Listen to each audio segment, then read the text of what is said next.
My boyfriend gave me a pros and cons list about me as part of our anniversary present. I met my boyfriend on Tinder at the beginning of my freshman year of college. At the time, I was a very naive 18-year-old who was still trying to figure out life on her own for the first time. While I'd been on dates before, I'd never been in a relationship. To top it off, I hadn't even had my first kiss yet. College felt overwhelming. New people, new routines, and a new environment where I felt like everyone else had their lives together while I was struggling to find my footing. The first few weeks after move-in were particularly tough. I hadn't made many close friends yet, and I often found myself feeling lonely and homesick. In my desperation for distraction and maybe even connection, I downloaded Tinder. At the time, I wasn't thinking about anything serious. I just wanted to meet people and feel a little less isolated.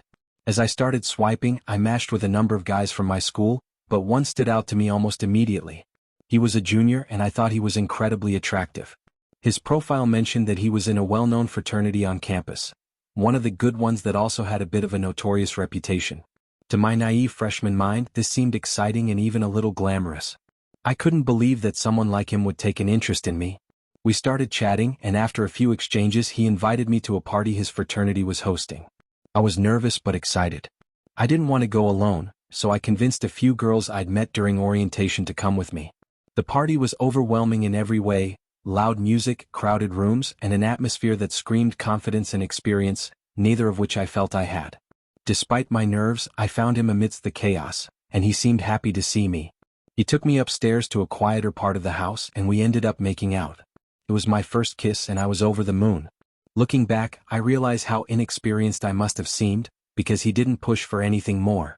At the time, I took this as a sign that he might be different from other guys, that he was considerate and respectful. I left that night completely infatuated, convinced that something meaningful was beginning between us. Even though we'd exchanged barely a handful of words, I felt an instant connection, or at least I thought I did. However, after that night, I didn't hear from him for a couple of weeks. I felt disappointed but tried to rationalize it by telling myself that he was busy or distracted. Then, out of the blue, he invited me to another party he was hosting. My excitement was reignited. I was sure this was his way of expressing interest and that this time, we'd pick up where we left off. I put extra effort into my appearance that night, eager to make an impression. When I arrived at the party, my expectations were quickly shattered. It became painfully obvious that he wasn't interested in me in the way I'd hoped. He was openly with another girl, and there were several other women around him who seemed to know him far more intimately than I did. It didn't take long to realize that he was likely hooking up with multiple people and that I was just one of many. I felt humiliated, though I tried my best to hide it. I stayed at the party longer than I wanted to, mostly to save face in front of my friends, but the entire experience left me feeling confused and heartbroken. That night was a harsh introduction to the realities of casual college relationships and the hookup culture that came with them. I realized how naive I'd been to think that a single kiss meant something significant to him. Despite this, I couldn't completely let go of my feelings for him. A part of me clung to the hope that things might change, that he might eventually see me as someone worth pursuing in a more serious way. That hope kept me emotionally invested for far longer than I should have been. Looking back now, I see how much I had to learn about relationships, self-worth, and setting boundaries. It was a painful lesson, but one that ultimately helped me grow and better understand what I truly want and deserve. I was naive but not an idiot, so I forced myself to move on after that party. I didn't want to waste my time or emotions on someone who clearly wasn't as interested in me as I had initially hoped. For the rest of that semester, I focused on settling into college life, building friendships, and trying to leave the memory of him behind. I didn't see him again until my spring semester. One night, I made the mistake of drinking more than I should have at a party. Somehow, he ended up at my dorm that night and I lost my virginity to him. It wasn't something I had planned, and looking back, I realize I was too intoxicated to make such a significant decision thoughtfully. After that night, we didn't see each other again for months, and I spent the summer trying to process my feelings. Part of me felt regret, while another part still held on to the inexplicable pull I felt toward him. Fall semester of my sophomore year rolled around, and that's when our paths crossed again. Early in the semester, we hooked up during the first week back on campus. At the time, I told myself it was casual and that I wouldn't let myself get attached. I thought I could keep my emotions in check and not fall back into the same patterns as before. For a while, that worked. I kept things light and didn't allow myself to dwell too much on what our interactions meant. But then, as we started hooking up more regularly, almost every week, my feelings for him began to resurface. This time though, it wasn't just the naive infatuation I had as a freshman. Over time, I got to know him beyond the surface. I began to see his kindness, his humor, and the little quirks that made him unique. He wasn't just the popular, attractive frat guy anymore. He was someone I genuinely liked as a person. By the time the fall semester was in full swing, I was once again in love with him, although I was much more cautious about showing it. Despite my growing feelings, I was fully aware that he didn't see me in the same way. It was obvious that I was just one of several women he was hooking up with. He never made any promises or commitments and I didn't push for them. I told myself that keeping things casual was better than losing him entirely. He also had a reputation that preceded him. Amongst his frat brothers and across campus, he was known as a quintessential fuckboy. His Instagram was often flooded with comments from his friends jokingly calling him things like the horniest man alive and teasing him about the sheer number of women in his life. It was hard not to notice, but I tried to ignore it because I didn't want to ruin what little connection we had. By the end of that spring semester, he graduated and left campus. We saw each other one last time before he left, and that night was unlike any of our previous encounters. It was incredibly intimate, and it solidified all the feelings I had been trying to suppress. When he walked away that night, I knew I couldn't keep going like this. After we both left campus, I made the decision to tell him how I felt. It was one of the scariest things I'd ever done, but I knew I couldn't keep pretending I was okay with just hooking up. I told him that I really liked him and that, for my own sanity, I couldn't continue our casual arrangement. To my absolute shock, he admitted that he had feelings for me too. He told me he hadn't said anything before because he wasn't sure how I felt or if I wanted something more. From that moment, everything changed. He asked me out on a real date and for the first time, we began to explore a relationship beyond the physical. Over the past year, we've grown closer than I ever thought possible. The reputation he once had feels like a distant memory, and the man I know now is someone who has proven time and time again that he cares deeply for me. Last Thursday marked our one-year anniversary as an official couple. He surprised me with the most thoughtful gift basket I've ever received, filled with items that showed just how well he knows me. There was a beautiful piece of jewelry, a painting that reminded me of a place we visited together, and a heartfelt card that brought me to tears. I've been struggling to process something that recently came to light about my boyfriend, and I'm at a crossroads. I feel like the context of our relationship is important to understand the situation fully. We met on Tinder when I was 18, just starting my freshman year of college. At the time, I was naive, inexperienced, and feeling a bit lost in my new environment. He was a junior, a member of a popular fraternity, and seemed like the kind of guy I could only dream of being with. He invited me to a party and we ended up making out, but it didn't go further because I was clearly inexperienced. I was smitten instantly, but after that, I didn't see him for a while. When we reconnected a few weeks later, I thought there might be a chance for something more, but it quickly became apparent he wasn't interested in anything serious. He was surrounded by other women and had a reputation for being a player. I forced myself to get over him and moved on with my life. But then, during the spring semester, we crossed paths again. I drank too much at a party and he ended up at my dorm. That night, I lost my virginity to him, which left me with a mix of emotions: regret, confusion, and a lingering attachment I couldn't shake. The following fall, we started hooking up regularly. Despite my best efforts to keep it casual, I fell for him again. This time, it wasn't just about his looks or his popularity. I saw his humor, his intelligence, and the depth he hid beneath the surface. But I knew I was just one of many women he was seeing, so I kept my feelings to myself. His reputation as a fuckboy was well known, and I didn't want to set myself up for heartbreak. When he graduated and left campus, I decided to confess my feelings, knowing it might be the last chance I'd ever have. To my surprise, he admitted he had feelings for me too and asked me out on a real date. From there, we began a genuine relationship, and over the past year, we've built something truly special. He's been nothing but supportive, kind, and loving. Last Thursday, we celebrated our one-year anniversary. He gave me a beautifully curated gift basket with jewelry, a painting, and a heartfelt card.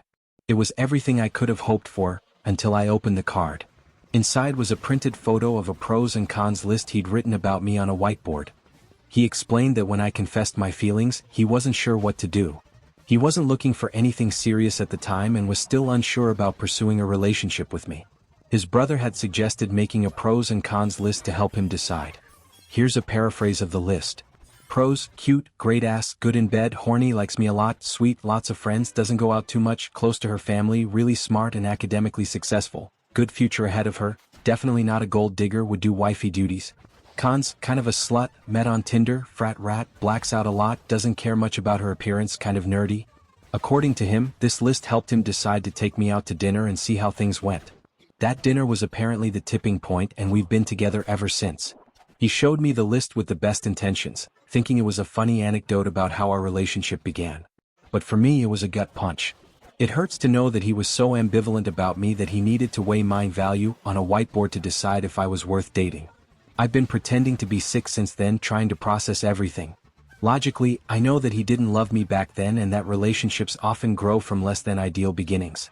He has been nothing but incredible to me since we started dating, and I don't doubt his feelings now. But emotionally I'm struggling. I love him deeply, and our relationship has been one of the best things in my life. But this revelation has shaken me. It's hard to reconcile the man I love with the one who once reduced me to a list of attributes and flaws.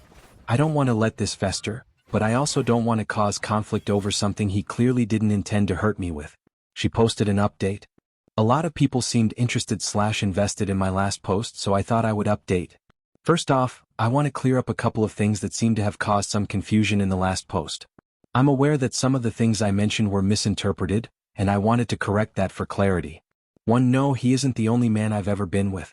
While it's true that I lost my virginity to him, I've been with other people after that, and I just want to set the record straight on that front. 2. No, he didn't rape me the first time we slept together. I was drunk, but I was still conscious and coherent enough to give my consent. I told him to come over, I was the one who initiated it, and I did enjoy it. Afterward, we continued to talk and I never felt pressured into anything.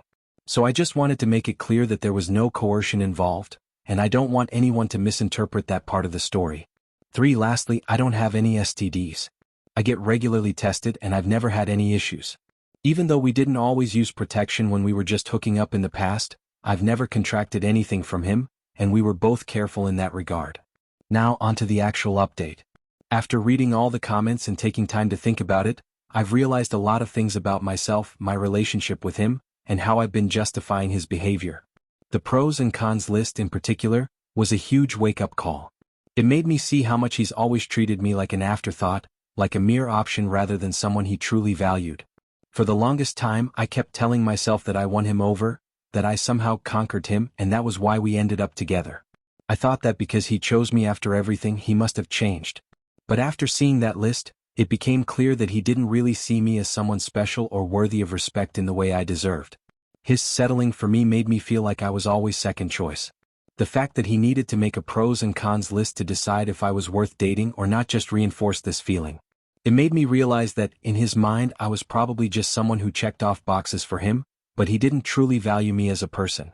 And while it's been easy to focus on the positives like how attractive he is and how much he made me feel wanted physically, I can't ignore the underlying issue. I wasn't being respected or appreciated for the right reasons. I've also come to understand that while it was fun for a while to be in this whirlwind relationship, where I was constantly chasing his affection and trying to prove my worth, I don't want to spend the rest of my life with someone who doesn't truly like me for who I am. It's one thing to settle for someone temporarily, but it's another thing entirely to build a life around that. I want to be with someone who sees me as a whole person, who respects me and who values me, not just someone who likes the way I look or what I can do for them. Another big realization I had is that I've been carrying a lot of baggage with me in this relationship. I've been so focused on his past actions and how he treated me that I haven't fully acknowledged my own role in staying in a relationship where I wasn't being treated well. I let my self-esteem and my desire for validation cloud my judgment. And in doing so, I let him get away with things I shouldn't have. I know I'm capable of more and I deserve better than being someone's second choice. So after giving everything a lot of thought, I've decided to make a big change. I don't want to continue in this relationship. I don't want to stay with someone who doesn't respect me the way I deserve. It hurts, and I know it will take time for me to move on from the emotions I've invested in this, but I believe it's the right decision for me. I want to be with someone who chooses me for the right reasons, not just because I check off some list of qualities they're looking for. And I'm willing to wait for that person. I'm not sure how this will affect me in the long term, but I know that I'm making the best decision for my future and my emotional well-being. I've learned a lot from this experience, and while it wasn't easy to see it, I'm grateful for the wake-up call. I deserve to be loved and respected in a way that makes me feel valued for who I am, not for how I compare to some list of pros and cons. Thank you again for the support and comments on my previous posts. They've really helped me see things from a different perspective and given me the strength to make some tough decisions. I wanted to share a follow-up as I've made some big changes in my life and feel like I'm finally on the right path.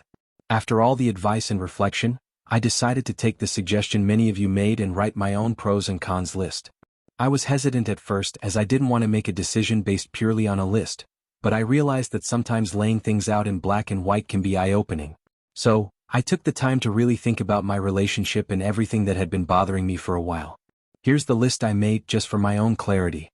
I wouldn't share it with him because I still care about him despite everything and I know it would hurt him. But I think it's important to share it here for the sake of honesty, as it helped me come to some solid conclusions about where I stood and why I had to let go.